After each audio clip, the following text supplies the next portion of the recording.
Башгу состоялся финал мини-футбола. Посмотрим, каков уровень подготовки команд и кто же займет первое место.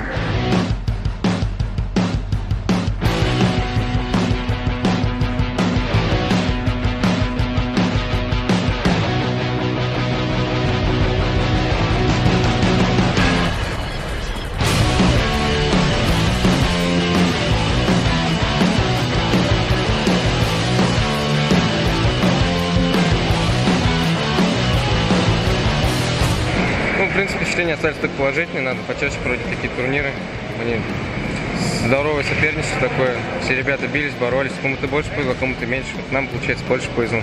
Да, было очень приятно играть с ребятами, на самом деле они старались. Видно было, конечно, что мы классом выше немножко, но ребята все равно молодцы.